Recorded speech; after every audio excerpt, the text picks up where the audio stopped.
Aria 88.5 FM, al aire contigo.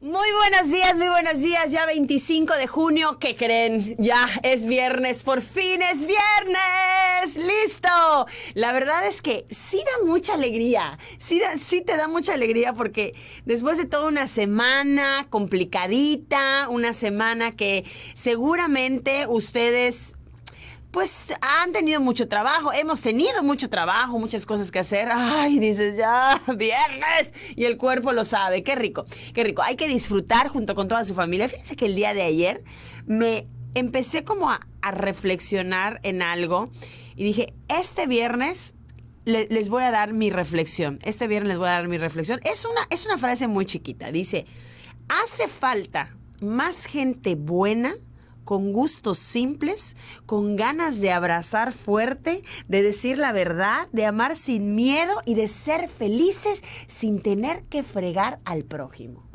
Qué bonito.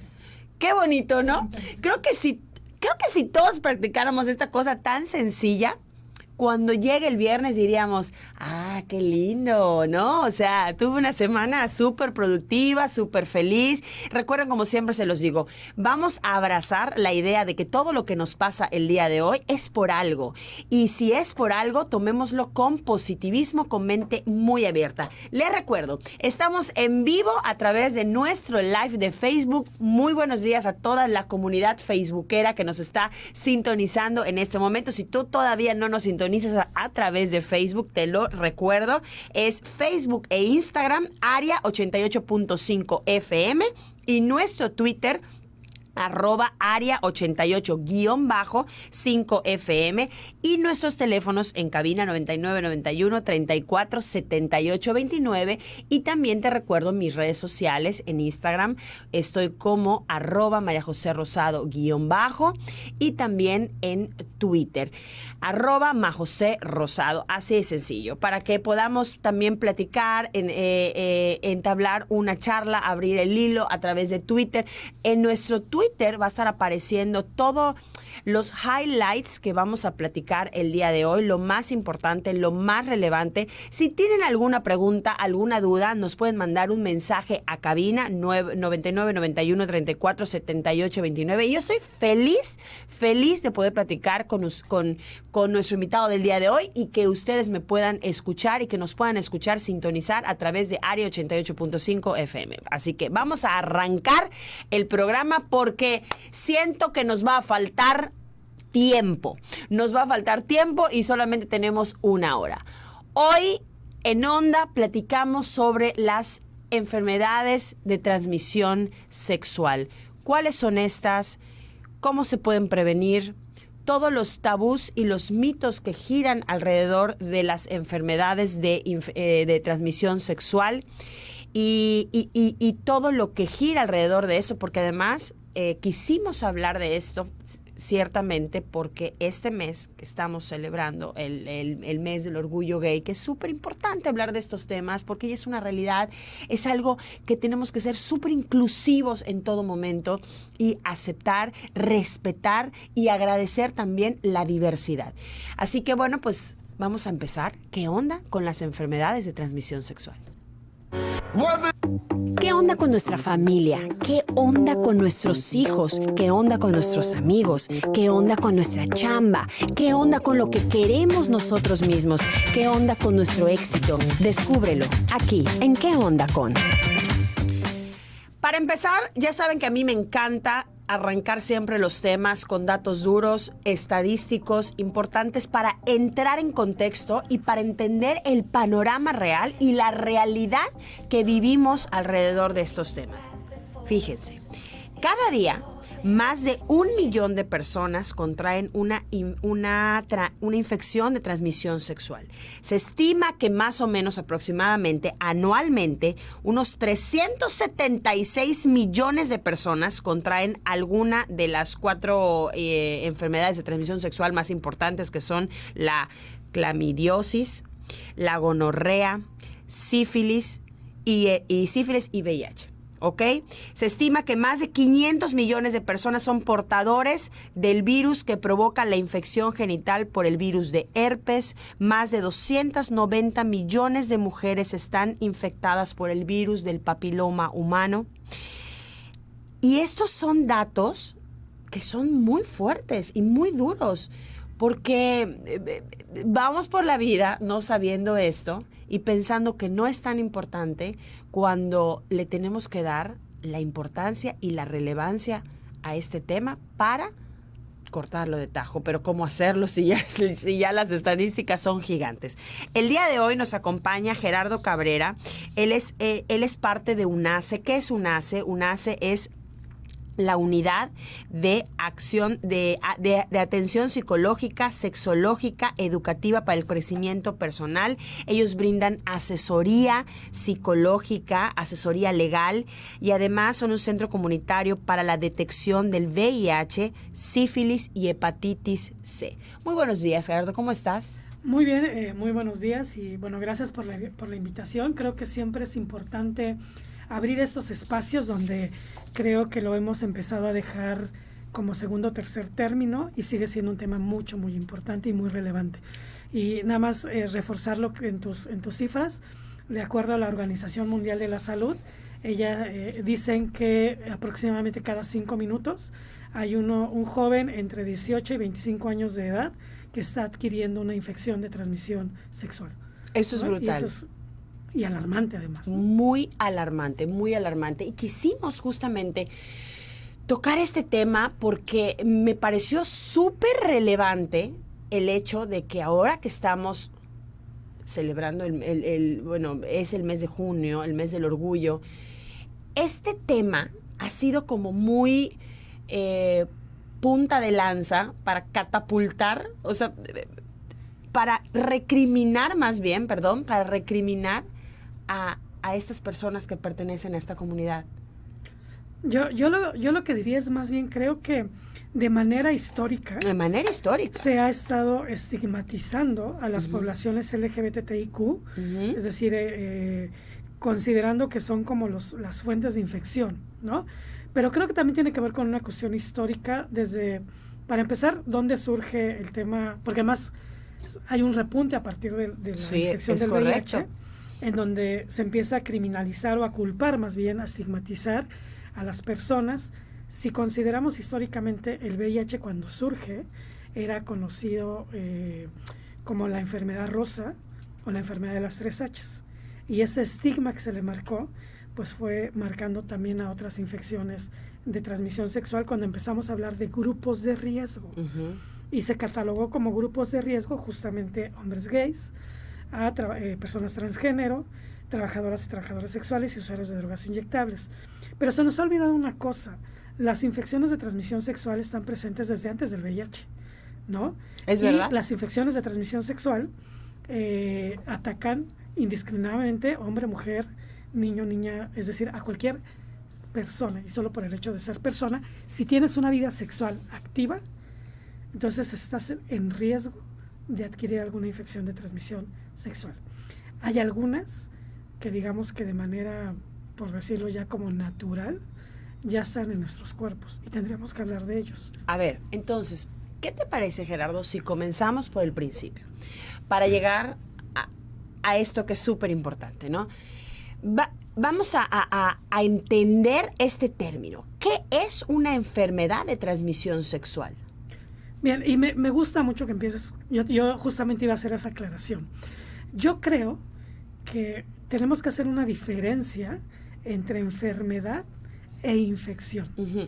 Anteriormente hablábamos de enfermedades venéreas o enfermedades de transmisión sexual porque primero se asociaban a la diosa Venus, ¿no? La diosa del amor, porque además pensamos que las enfermedades de transmisión sexual estaban relacionadas con la sexualidad y que además difícilmente hablamos de ellas, y desde ellas están estigmatizadas, ¿no? Empezamos a hablar de infecciones porque hay una diferencia. Enfermedad es cuando ya están los signos o síntomas presentes en un individuo, en una persona. Es decir, ya tengo, por ejemplo, un flujo, ya tengo alguna manifestación que puede ser comezón, ardor, dolor, y entonces ya estoy hablando de que hay una enfermedad. Pero cuando hablamos de infección, eso quiere decir que hay algunos virus, bacterias u hongos que están en nuestro cuerpo, que ya están ahí, están latentes, pero que no los vamos a desarrollar a menos que haya una baja de defensas o que haya las condiciones para que se desarrolle y entonces se convierta en enfermedad. Okay. Por eso también es importante hablar entre esa diferencia entre enfermedad e infección. Lo que hacemos es prevención de las infecciones. Cuando hablamos de enfermedad hacemos acciones para curar la enfermedad. No sé si me explico. Sí, claro. O sea, son acciones preventivas, que tienen que ver con justamente eso. O sea, todo es prevenir. Ya que lo tienes, ¿qué haces? Prevenir. O no lo tienes, vamos a prevenir, ¿no? Sí, de hecho yo creo que tendríamos que hablar inclusive de la prevención primaria, secundaria, ¿no? Hasta tercera, pero yo me centraría en la primaria, es antes de anteponer un daño. Antes de que me surja, por ejemplo, una sífilis, una gonorrea, una clamidia, VIH, yo puedo hacer acciones para prevenir que ingresen a mi organismo, ¿no? Porque además también hay que hacer una diferencia entre transmisión y contagio. Y que eso me parece súper importante. Sí, ¿no? Porque luego la gente de verdad no lo entiende y entonces es ahí cuando empieza el estigma. Exactamente. Es ahí cuando empieza el estigma. A ver, ¿cómo se transmiten estas enfermedades? O sea, porque a ver, vamos a empezar mejor por decir cuáles son las principales enfermedades de transmisión sexual.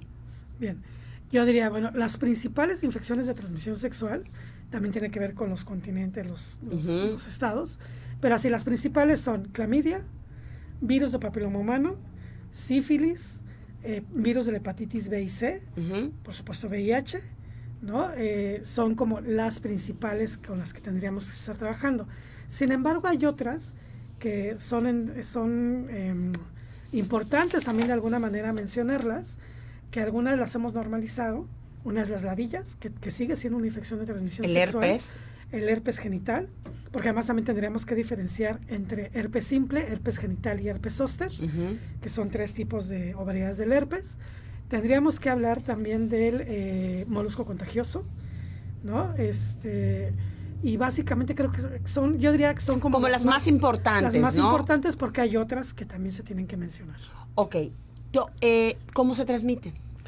Todas las infecciones de transmisión sexual tienen una ruta apropiada para que puedan ser transmitidas y va a variar dependiendo el tipo de infección, ¿no?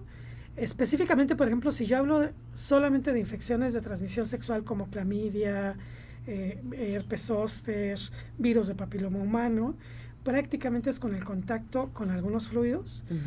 Tiene que ver con las relaciones sexuales sin protección, ya sea pene ano, pene vagina, pene boca, en algunos casos, ¿no? Básicamente, ¿no? Y en el caso bueno, también hay alguna que sí se podría transmitir solamente con la frotación. Ok. Pero en el caso de VIH es otra cosa. Con el contacto. Con el contacto. Y en el caso del VIH es otra cosa. Me parece muy importante justamente hablar de infección o de transmisión más bien contra contagio. Porque, ¿cuál es la diferencia? A eso iba. Y ahorita estamos en una pandemia que es muy ad hoc esa diferencia. COVID, ¿no? Nos han pedido que hagamos lavado de manos, que usemos cubrebocas, que usemos la careta, porque es aeróbico, es decir, si yo toso, se puede quedar en las manos y cuando te toco puede transmitir a veces me puedo contagiar. Como es aeróbico, si yo toso, el mismo aire lo va a llevar y va a contagiar a mucha gente. En el caso de las infecciones de transmisión sexual, es de persona a persona. Necesito estar yo en una relación sexual desprotegida con otra persona para que pueda adquirir la infección. Entonces, no es contagioso, se adquieren. Por eso también hablamos de prevención. Oye, y esto me parece súper importante enfatizarlo, porque parte del estigma del VIH-Sida ha sido toda la vida eso, ¿no? Que cuando tú te enteras que alguien tiene el virus, inmediatamente la postura de los seres humanos es como de, ¿no? Rechazo, no te toco, no te quiero ver, me alejo. Cuando ya se ha comprobado que la enfermedad se transmite únicamente por vía sexual, ¿no? Digo, no solo, bueno, particularmente en VIH, yo sí quiero ser muy enfático, es no solo por vía sexual. Hay tres rutas para adquirir la infección del VIH. La sexual, que además es la más estigmatizada. La más estigmatizada, La transmisión materno-infantil, cuando una mujer vive con VIH al producto, y que en México tenemos todo para eliminarla y no hay voluntad política, menos voluntad política. Y la tercera es por transfusiones de sangre. De sangre, exacto, ¿no? Es correcto. Entonces ahí sí yo diría, hay una diferencia, que inclusive, por ejemplo, la hepatitis sí puede ser también por vía sanguínea, ¿no? Es la diferencia. Pero sí, yo creo que tendríamos que hablar de estas infecciones, de estas formas de transmisión y cómo se previenen, porque nuevamente el estigma, la discriminación ha hecho que, a pesar de que tenemos 40 años de una infección como el VIH, sí, seguimos estigmatizando y discriminando. Ok, vámonos a un corte comercial. Estamos totalmente en vivo en nuestras redes sociales, Facebook, Área 88.5 FM. Cuando regresemos del corte, Gerardo, quiero que hablemos sobre cómo se detecta, cómo se trata y cómo se previene, que eso es súper importante para llegar posteriormente a la parte psicológica. Les recuerdo, nuestro Twitter, @área 88-5 FM, Facebook e Instagram, @área 88.5 FM. Vámonos a un corte rapidísimo y regresamos. Estamos hablando sobre las enfermedades de transmisión sexual. Ya estamos de regreso, son las 9:17 de la mañana. Se nos cortó el live de mi Instagram, pero bueno, estamos a través del live de Facebook. Les recuerdo, Facebook, Área 88.5 FM. Si por alguna razón en este momento se están bajando el trabajo y no pueden concluir y de terminar de escuchar la entrevista, no se preocupen porque en el transcurso del día la colocamos en el Facebook para que ustedes puedan volverla a escuchar, porque la verdad es que está súper interesante. Estamos platicando con Gerardo Cabrera, él es miembro de UNACE. Ellos están dedicados a todo lo que tiene que ver con las enfermedades de transmisión sexual. Y Gerardo, hablábamos sobre la importancia de tener toda esta información a la mano y de que definitivamente no existen campañas o no existen muchas campañas sobre la prevención de estas enfermedades. Ahora, vamos a entender cómo es que se detectan, o sea, cómo sé que yo tengo una enfermedad de transmisión sexual, o sea, cómo sé que ya estoy contagiado. Bien, nada más, yo tendría que pensar inclusive en separar en dos sentidos, ¿no? Yo, a lo mejor se podría hacer un programa específicamente de VIH, porque creo que en términos del VIH, al haber 3 vías de transmisión, pues tenemos que tener estrategias diferenciadas, ¿no? Okay. Y las infecciones de transmisión sexual, que ya dijimos que son 2 cosas diferentes. Exactamente, ¿no? Entonces, si yo hablo de las infecciones de transmisión sexual, ¿cómo sé que yo tengo alguna infección de transmisión sexual? Yo lo que les diría es, más bien en la actualidad estamos promoviendo que por lo menos una vez al año yo me haga una prueba, si ya tengo una vida sexual activa, que yo me haga una prueba de detección para algunas infecciones de transmisión sexual. Es un examen que se llama BDRL, nada más hay que pedírselos a nuestros médicas. Y si hay algunas campañas un poco, ¿cómo lo podría decir? Como ocultas, digamos, que tiene que ver con el tema del COVID, porque se ha priorizado ahorita el COVID desde la aparición del COVID. Por ejemplo, para el virus de la hepatitis C, tenemos en el país una campaña para erradicarla, porque a diferencia de las otras infecciones de transmisión sexual, si el virus de la hepatitis C se diagnostica de manera oportuna, es la primera infección viral que es curable. Wow. ¿No? Entonces, uno es, si yo tengo una vida sexual activa y tengo dudas con mis parejas sexuales y no utilizo algún método de barrera, como ya sea el condón masculino o el condón femenino, pues hacerme por lo menos una vez al año una prueba pruebas para detectar infecciones de transmisión sexual. La otra forma, fíjate, en UNACE... Y te digo una cosa, ahorita que lo dices, la verdad es que yo creo que los seres humanos no tenemos ese chip de, o sea, vamos, nos hacemos diferentes exámenes, estudios para saber si estamos bien, estudios generales y todo, pero que vayas específicamente al laboratorio y decir: hola, señorita, muy buenos días, vengo a hacerme mis pruebas de enfermedad de infecciones. No existe, la verdad, no existe. Porque volvemos, creo que el tema que has insistido mucho y que me parece relevante, el estigma, ¿no? El estigma, o sea, ¿cómo voy a ir a hacerme ese estudio? Yo no, para nada. Claro. Y otra cosa de prevención o de cómo pensar en hacerme o no una prueba, y también tiene que ver con los mitos de la sexualidad. Aprender a conocer tu cuerpo y a revisarte, ¿no? Nosotros en UNACE, al inicio del programa tú decías, es viernes y toca. Y yo digo que la sexualidad también la tenemos que ver con una cuestión divertida y erotizada, claro. Jugar con ella. Yo siempre les digo, si estás en pareja, aprende con tu pareja, y hay una cosa como el Plaza Sésamo. Toca, observa y huele, ¿no? Toca, observa y huele, me gustó. ¿Por qué?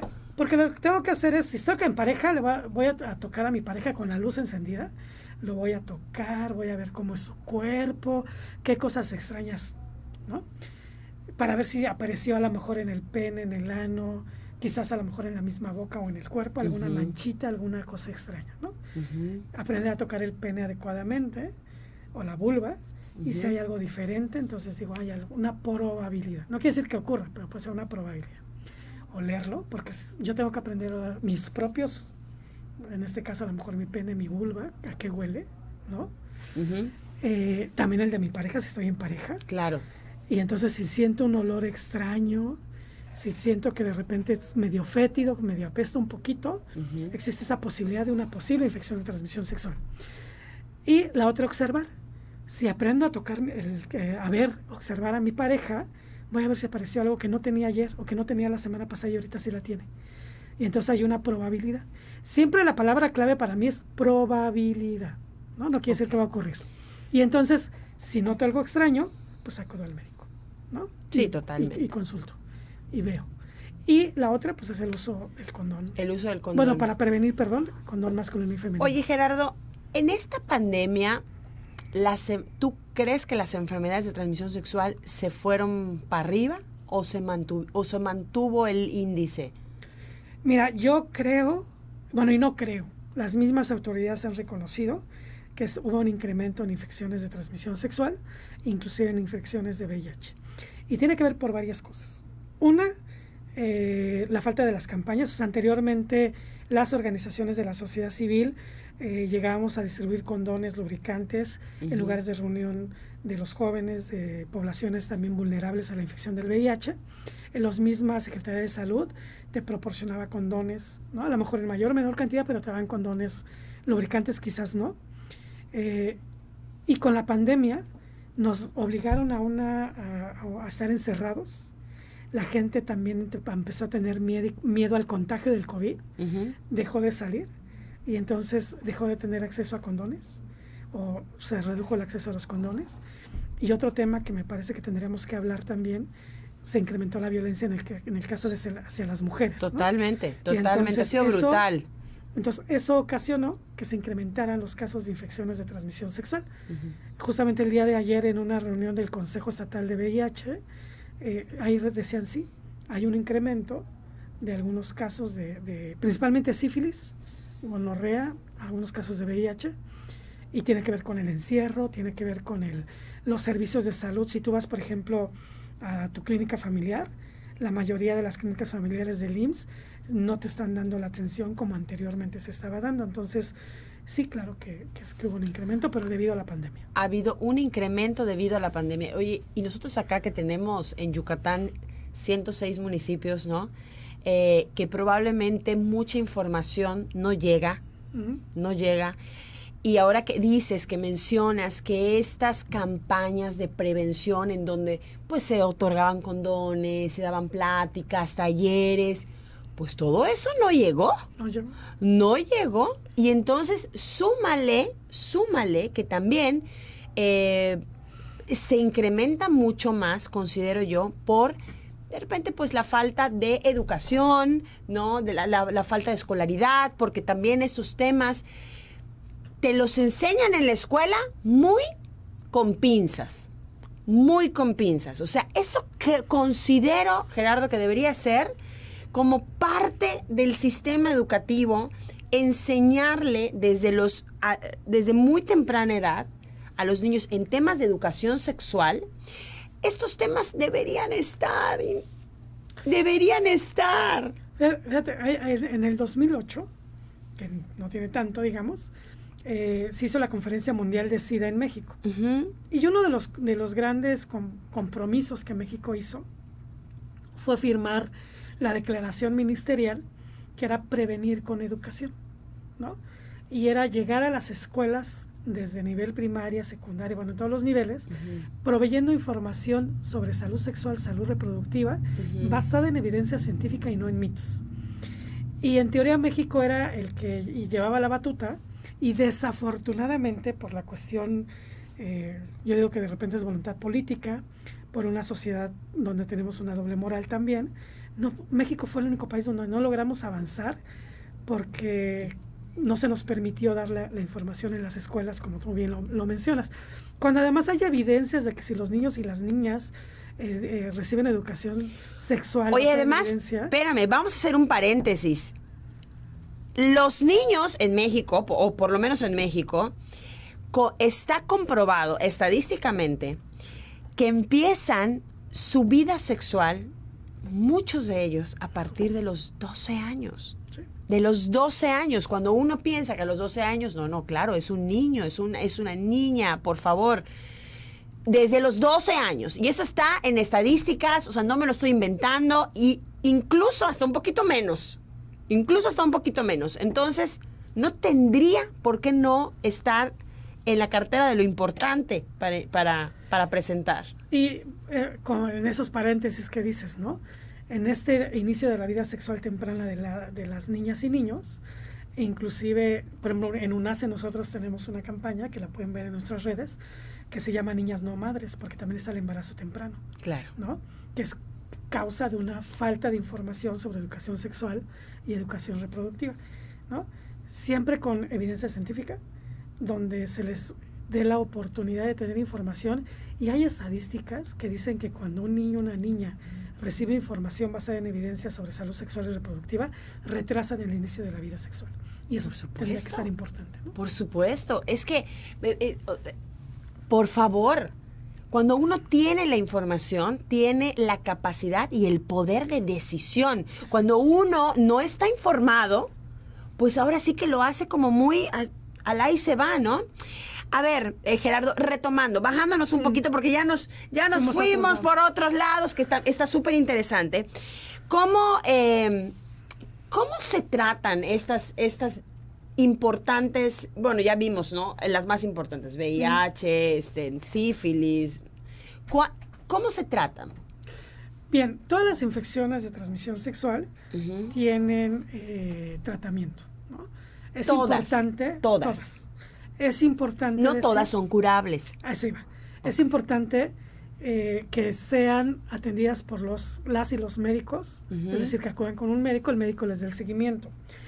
Todas las infecciones de transmisión sexual que son virales, es decir, provocadas por un virus como es el VIH, como es el virus de la hepatitis C, bueno, ese le pongo un asterisco, virus de papiloma humano, es decir, todas las que son por virus no son curables, se controlan. Virus del herpes zóster, que diga virus del herpes genital, también se controlan solamente, ¿no? Con tratamiento. Inclusive, por ejemplo, si yo hablo del herpes y el VPH, acudes al médico, te dan un tratamiento adecuado dependiendo del tipo de lesiones que tú tienes, van a desaparecer las lesiones, pero no desaparece el virus. Por eso es importante decir, es una infección que sigue en tu cuerpo. Lo mismo que el VIH. No desaparece nunca, ¿o nunca? ¿Cómo? Nunca, o va sea... a ser latente en tu cuerpo, diríamos que está encapsulado, como guardadito y no va a afectar a menos que haya una baja de defensas, ¿no?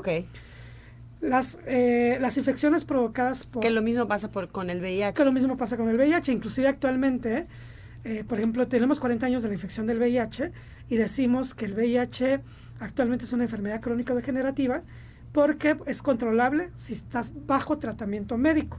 Habemos personas o hay personas que ya tienen más de 20, 30 años con el virus del VIH viviendo con calidad de vida. Y la otra, las infecciones que son provocadas por hongos, que tiene que ver con que son tratables y se pueden curar, se pueden eliminar, ¿no? Okay. Y las otras que son bacterianas, que también podrían ser curables. Y mencionaba, la hepatitis C es la primera enfermedad viral que ya tiene una cura si se diagnostica de manera oportuna. Híjole, eso es muy bueno. Oye, quiero preguntarte algo que creo que es súper importante con las mamás. Hablábamos sobre los contagios de transmisión a través del embarazo, ¿no? ¿Qué pasa con esto? O sea, ¿qué enfermedades puede la mamá contagiar, aportarle al bebé? Bueno, las infecciones que puede transmitir la madre al niño, pues puede ser desde, VIH, ¿no? Claro. A través de la transmisión materno-infantil. Puede ser también la sífilis, puede ser la gonorrea. Algunas veces o algunas ocasiones también se puede el herpes, ¿no? Que ya es un virus que también puede ser transmitido porque ya está dentro del organismo, digamos, o de la persona. Claro. Por eso también es importante que si una mujer está embarazada, le pida a su médico tratante que le haga diferentes pruebas. Por ejemplo, una por norma y por ley ahorita, toda mujer embarazada se le tienen que hacer mínimamente pruebas de VIH, pruebas de sífilis y de hepatitis. Mínimamente. Pero tendrían que ser. O sea, como parte del seguimiento del embarazo. Así es. Como parte del seguimiento del embarazo. Esto es muy importante porque mucha gente no lo sabe. Exacto. ¿No? Y entonces tenemos como puntos para palomear durante el proceso de embarazo, pero yo creo que esto muy pocas mujeres se lo hacen. Así es. Muy, muy pocas mujeres se lo hacen. Vámonos a un corte comercial. Queremos escucharlos, queremos saber todas sus dudas. Cuando regresemos, vamos a responder algunas dudas de la gente. Hablar también, Gerardo, que me parece brutal este tema, la serofobia, ¿no? O sea, por lo menos 30 estados de la República se penaliza, por ejemplo, el hecho de tener VIH-Sida. Entonces, quiero que hablemos sobre esta repercusión psicológica, emocional para la gente. O sea, ya hablamos de todo lo técnico, ¿no? De todo lo técnico de la enfermedad. Ahora vamos a hablar en la parte emocional. ¿Cómo repercuten estas enfermedades en la familia, con los amigos, la enfermedad? Porque se me viene una idea a la mente y es el suicidio. Platicamos el otro día, hace como 3 días, tuvimos una charla sobre eso, sobre el suicidio, ¿no? Y entonces, ahora que estamos hablando de esto es un factor importantísimo para evitar un suicidio. Así es. Para evitar un suicidio. Híjole, qué importante esto. Vámonos a un corte comercial. Les recuerdo en nuestras redes sociales. Estamos en vivo a través de Facebook, Aria 88.5 FM, nuestro Twitter, @Aria 88-5 FM, Facebook e Instagram, @Aria 88.5 FM y nuestro teléfono en cabina, 9991 34 78 29. Te pregunto, a ti que nos estás escuchando, ¿tienes una enfermedad de estas? ¿Estás temiendo por tener alguna enfermedad? O sea, ¿sospechas que puedes haber contraído una de estas enfermedades? Cuéntanos.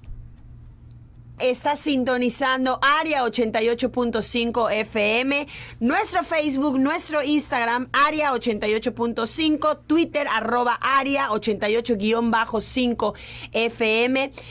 Estamos platicando sobre las enfermedades de transmisión sexual. Gerardo, este término de serofobia, ¿no? Que es súper interesante que nos los expliques y qué es lo que sucede alrededor de todo eso, que me parece inhumano. Bien, el concepto de serofobia tiene que ver con el odio, aversión o rechazo a las personas que viven con VIH, ¿no?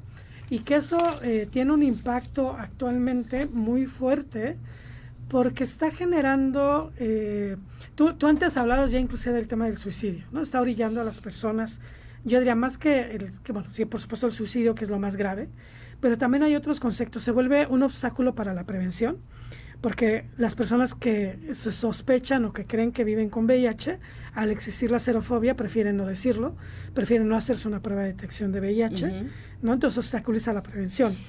Llegan las cosas mucho más graves, en donde también puede ocurrir el que se denuncie a la persona, porque hay unas leyes de criminalización de la transmisión del VIH, y que puede ocurrir que se denuncie a la persona y lo puedan meter a la cárcel y pasar un mal rato mientras se demuestra o no si transmitió o no transmitió la infección del VIH. Oye, es que además en algunos estados de la República está penado. De hecho, los 30 estados de la República tienen en sus códigos penales un artículo que habla de la criminalización de la transmisión, pero ojo, de la transmisión de enfermedades infectocontagiosas. No solo, por eso es importante lo que yo insistí hace rato. El VIH y las infecciones de transmisión sexual se transmiten, no son contagiosas. No son contagiosas. Entonces, hay que tener mucho cuidado con ese concepto, ¿no? Y hay 2 estados de la República que dicen incluido el VIH, que además hicieron modificaciones. Hay un antecedente de estos códigos penales, que fue en los años 30, donde se quería controlar la transmisión, erradicar la sífilis, por ejemplo, ¿no? Y lo que buscaban es que a través de estos códigos penales la gente ya no se pusiera en riesgo, ya no tuviera relaciones sexuales y evitara la transmisión de sífilis, ¿no? No lo logramos. Actualmente estamos en un repunte de sífilis, estamos en 2021 y tenemos un repunte de sífilis muy fuerte, ¿no? Entonces dices, no se logró. Entonces son políticas inadecuadas, que además yo diría, si bien actualmente si hablamos de VIH, el VIH ya no te lleva a una muerte física si tienes acceso a tratamientos, pero te puede llevar a una muerte social. Es decir, eso es peor. Y eso es peor, ¿no? Eso es peor. Claro. Eso es peor. Oye, Gerardo, quiero leer algunos saludos, algunas preguntas de la gente. Dice Orlando Pech, dice una pregunta: si una persona con VIH es indetectable, ¿se puede tener sexo sin condón? ¿Y qué riesgo tengo de infectarme? Saludos. Bien, actualmente manejamos el contexto, el término de indetectable intransmisible, o hablamos de indetectable intransmisible. Las evidencias lo que nos dicen es que si la persona que vive con VIH es adherente a su tratamiento, si su carga viral está en niveles óptimos, es decir, está muy baja, no va a transmitir la infección del VIH a sus parejas sexuales.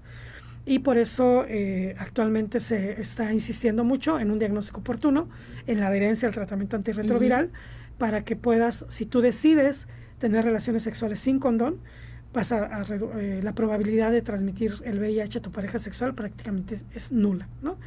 Pero voy a hacer ojo y cuidado. Desde el inicio yo les decía, sí, no vas a transmitir VIH, pero existe la posibilidad de que tú adquieras una ITS, ¿no? Por eso es importante también, fíjense, nosotros en nuestros talleres... Una ITS. Una infección de transmisión sexual. Ah, ok, sí, Por ejemplo, actualmente hay un repunte de sífilis secundaria, ¿no?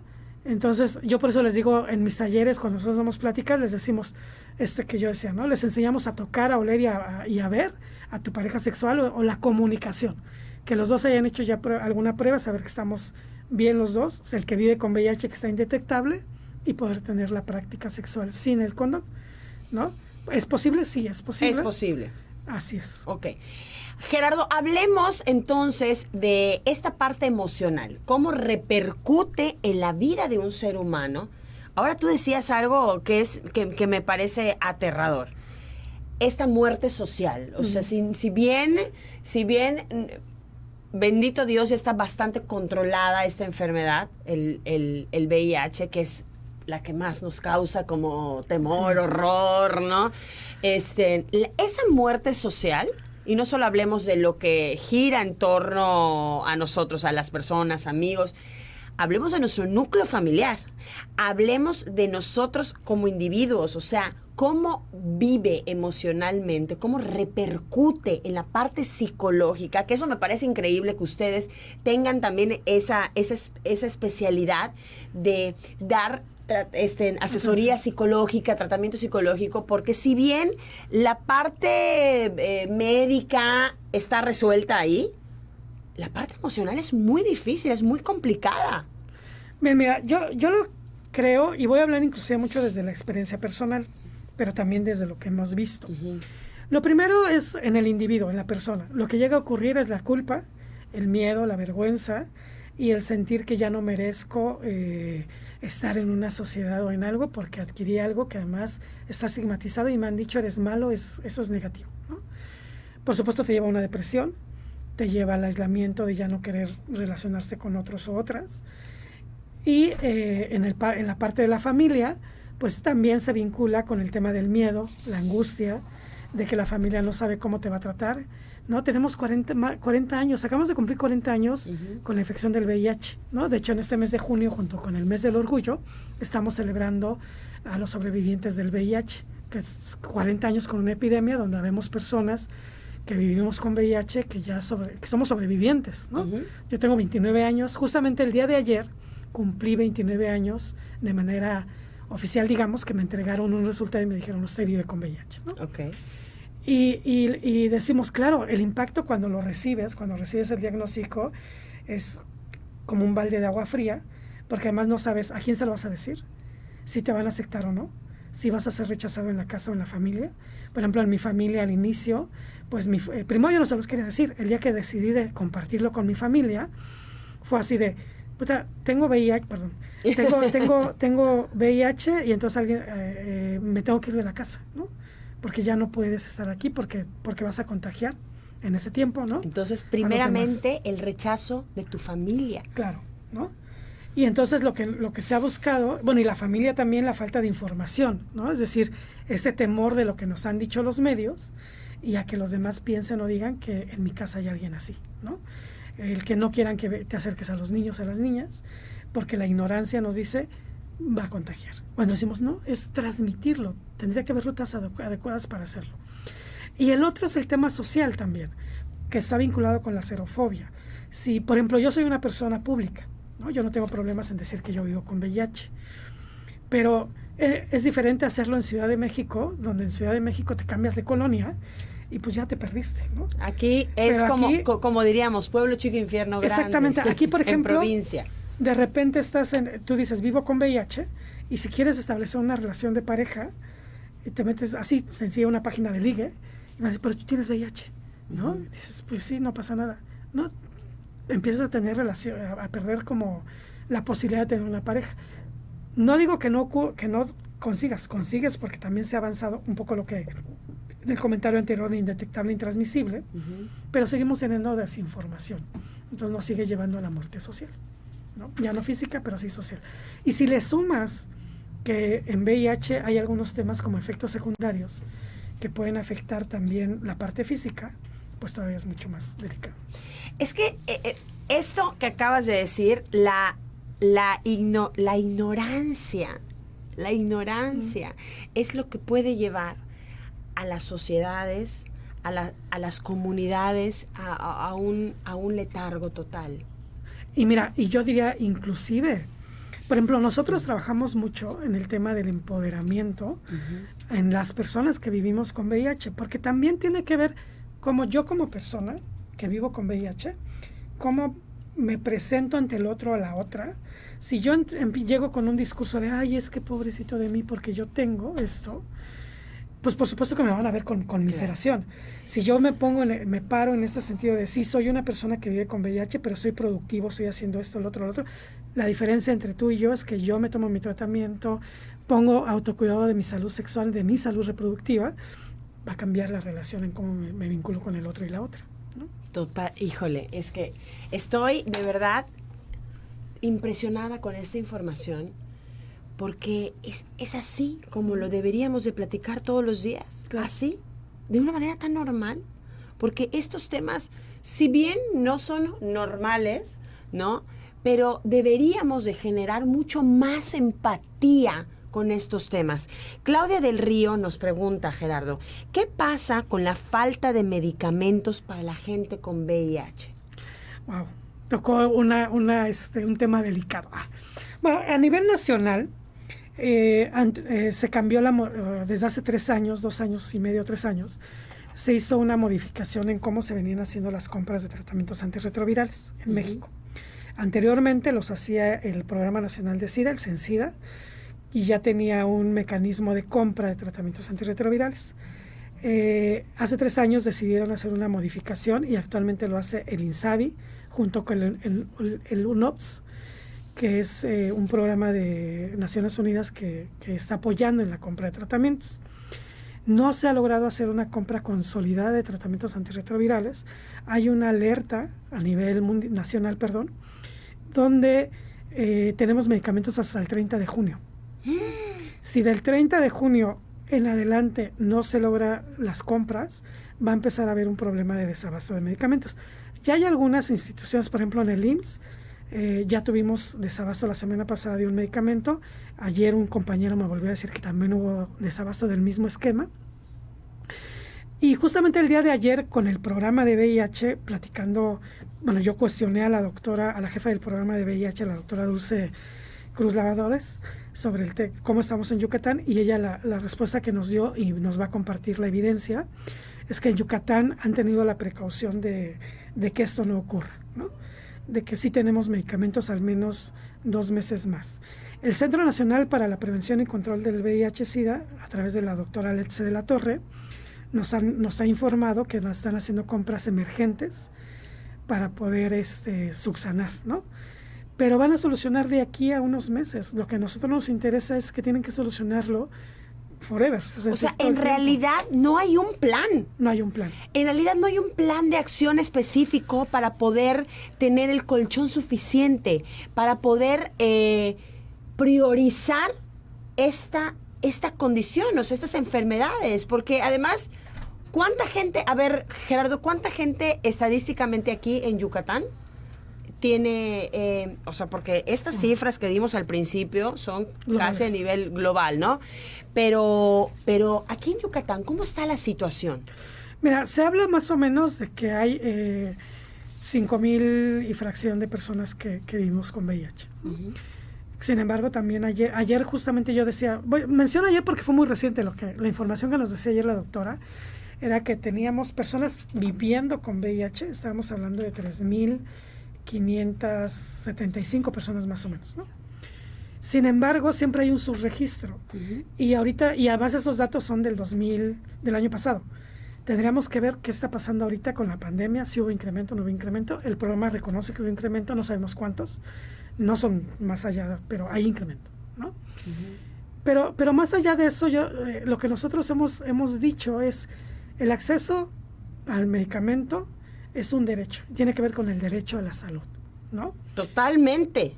Hay una opacidad en la información porque no nos están diciendo si se compró o no se compró, cuáles son las barreras. Nosotros nos estamos enterando porque estamos haciendo incidencia política, uh-huh, ¿no? Y la otra es, se supone que la idea de una compra consolidada era hacer ahorros, ¿no? Ahorrar dinero. Uh-huh. Con estas compras emergentes no se está ahorrando dinero. De nada sirvió hacer ese cambio cuando la gestión anterior, o anteriormente cuando el CENSIDA hacía las compras, ya de alguna manera había un camino. Uh-huh. Y ahorita dicen, porque el año pasado ocurrió lo mismo, dicen, estamos aprendiendo, llevamos 3 años y no se aprendió todavía, entonces hay que seguir aprendiendo. O sea, estás diciendo, Gerardo, que para la parte, podríamos decirle, para estas normas políticas, ¿no es importante? Yo creo que no, pasó a segundo o tercer término. Por ejemplo, un ejemplo muy simple. El año pasado quitaron 33 millones de pesos a VIH, uh-huh, para meterlos a COVID. Por supuesto, no estamos en contra. COVID es urgente y hay que atenderlo. Claro. Pero hay otras pandemias. Pero eso también es importante. Claro, eso también es importante. Perdón, pero eso también es súper importante. Y además, esto no es una cosa de hace 2 años, ¿no?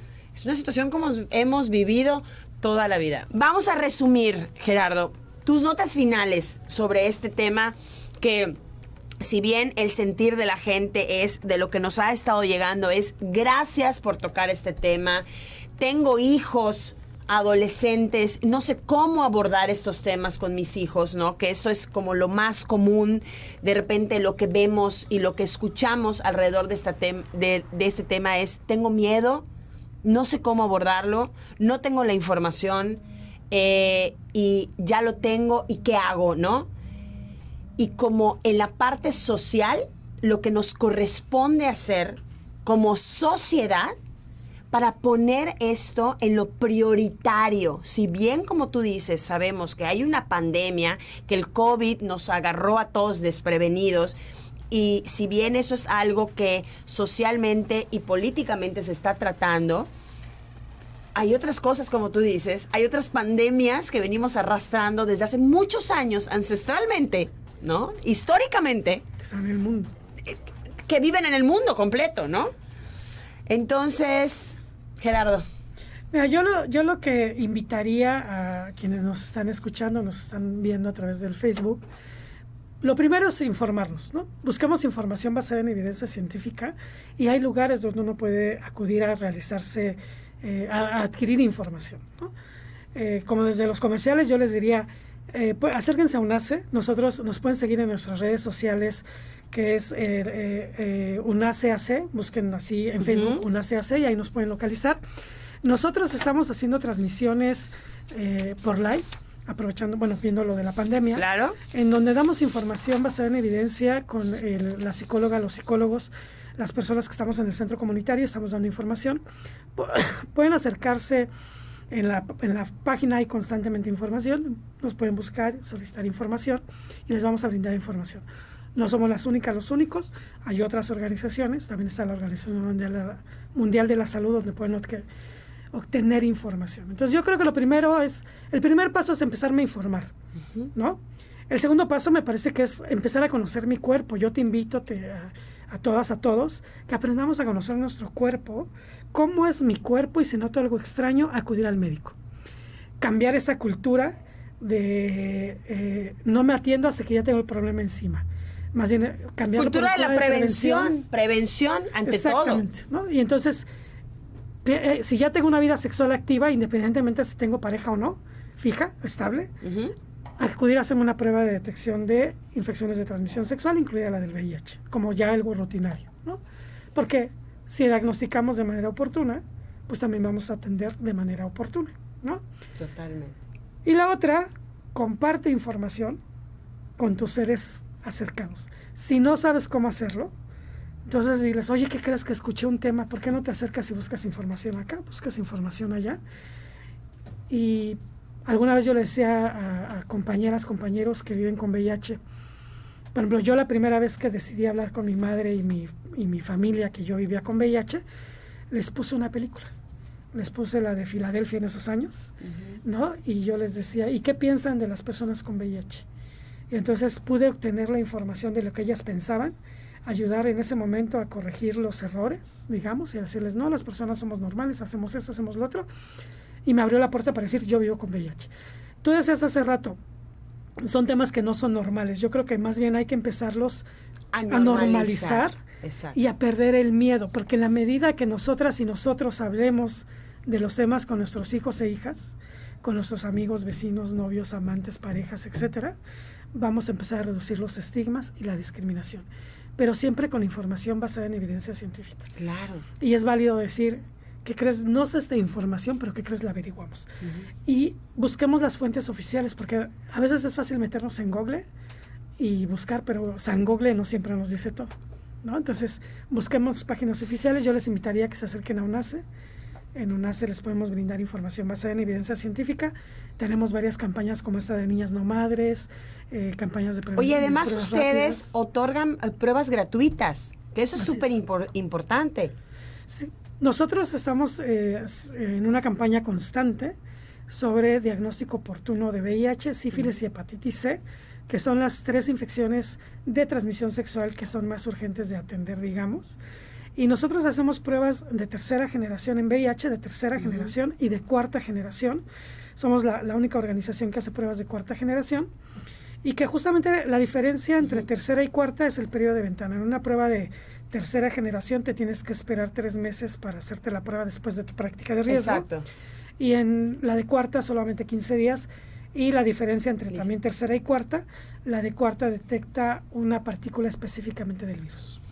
Pues muy importante esto. Gracias, Gerardo, por acompañarnos el día de hoy. De verdad, yo te quiero agradecer no solamente por esta información que nos brindaste, por este panorama que nos has abierto, este camino a la información, sino por este camino que tú has seguido y que ahora eres responsable de difundir esta información a través de tu experiencia personal. De verdad, te quiero agradecer muchísimo por tener ese corazón abierto.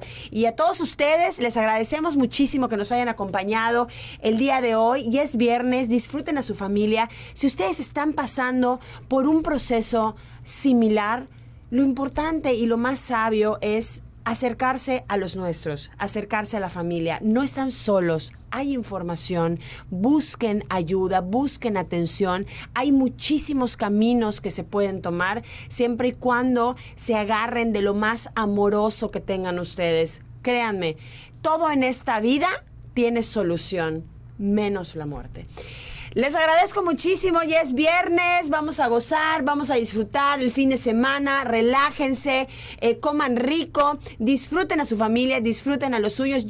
Nos sintonizamos en punto de las 9 de la mañana el día lunes para arrancar como siempre la semana. Gracias, Gerardo, por acompañarnos el día de hoy. Nos vemos, adiós, les mando un beso muy, muy grande y recuerden algo súper importante, si no lo van a hacer con amor, mejor no lo hagan. Aria 88.5 FM, al aire contigo.